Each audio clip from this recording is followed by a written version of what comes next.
டெல்லியில் பொழுதுபோக்கு பூங்கா ஒன்றில் 24 வயது பெண் ஒருவர் ரோலர் கோஸ்டரில் இருந்து விழுந்து பரிதாபமாக உயிரிழந்த சம்பவம் பெரும் சோகத்தை ஏற்படுத்தியுள்ளது. திருமண நிச்சயதார்த்தம் நடைபெற்ற இளம்பெண் எதிர்கால கணவர் கண்முன்னாலேயே உயிரிழந்த சோக சம்பவத்தின் பின்னணி என்ன?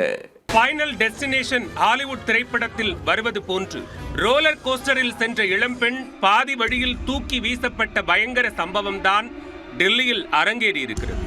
பாதுகாப்பற்ற ரோலர் கோஸ்டர் இளம்பெண்ணின் உயிரை காவு வாங்கியது எப்படி?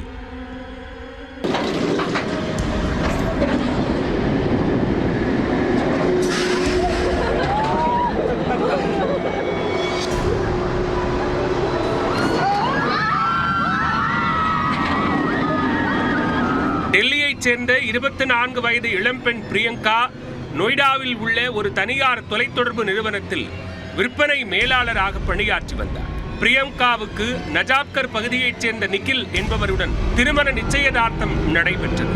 இவர்களது திருமணம் அடுத்த ஆண்டு பிப்ரவரி மாதம் நடைபெறுவதாக நிச்சயிக்கப்பட்டுள்ளது. இந்நிலையில் இளம் ஜோடி டெல்லியில் உள்ள அம்யூஸ்மெண்ட் பார்க் ஒன்றிற்கு சென்றுள்ளது.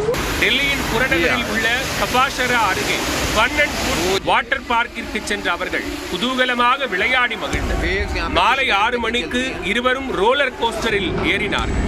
காற்றை கிழித்துக் கொண்டு சென்ற ரோலர் கோஸ்டர் அதன் உச்ச வேகத்தை அடைந்தது. அப்போது பிரியங்காவை தாங்கி நின்ற ஸ்டாண்ட் உடைந்து அவர் தலைகீழாக கீழே விழுந்தார். தரையில் விழுந்து பலமாக மோதியதில் பிரியங்கா பலத்த காயமடைந்தார். உடனடியாக அவர் மருத்துவமனைக்கு கொண்டு செல்லப்பட்டார். ஆனால் அவர் இறந்துவிட்டதாக மருத்துவர்கள் தெரிவித்தனர். பூங்கா நிர்வாகத்தினரின் அலட்சியமே தங்கள் வீட்டு பெண் உயிரிழக்க காரணம் என பிரியங்காவின் உறவினர்கள் குற்றம் சாட்டியுள்ளனர். விபத்தை அடுத்து பொழுதுபோக்கு பூங்காவை கால வரையின்றி மூடி வைக்க உத்தரவிடப்பட்டுள்ளது. பாதுகாப்பு குறைபாட்டுக்கு என்ன காரணம் என போலீசார் விசாரித்து வருகின்றனர். திருமண நிச்சயதார்த்தம் நடைபெற்ற பெண் தனது வருங்கால கணவர் கண்முன்னாலேயே விபத்தில் சிக்கி உயிரிழந்த சம்பவம் பெரும் சோகத்தை ஏற்படுத்தியுள்ளது.